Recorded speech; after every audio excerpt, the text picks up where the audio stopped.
Which of the following is true about discrete fields? Now, in geography, we have representation of naturally occurring phenomena using the fields. It can be discrete, it can be continuous. So, discrete fields divide the study space in mutually exclusive bounded parts with all locations in one part having the same field value. Discrete fields make use of bounded features. Land classification is an example of discrete fields.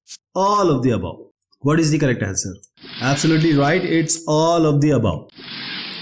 So in geography, geographic fields are a way of representation of natural phenomena where every part will have certain value, every position will have certain value. So the field can be discrete also, it can be continuous also. If it is a river, then it will start from somewhere, end somewhere, and it's a naturally occurring phenomena and you will have a value for every point.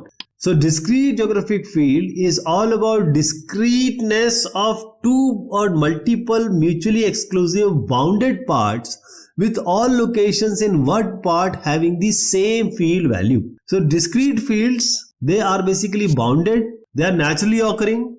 Discrete has a pattern of regions with homogeneous values.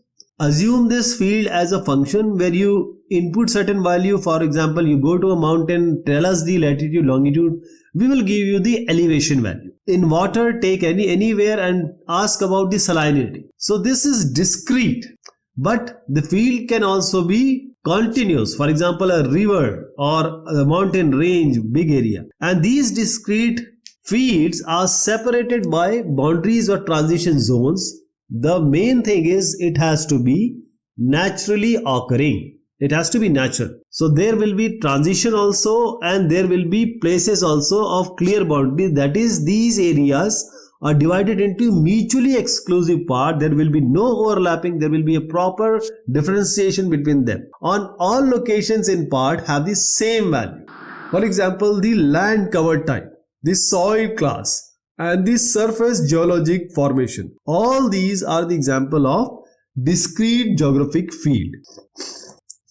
And one more thing is that the discrete geometric field, see, geographic field, this one map can be of 2000, one map can be of 1990. So the geographic field may change over the year also.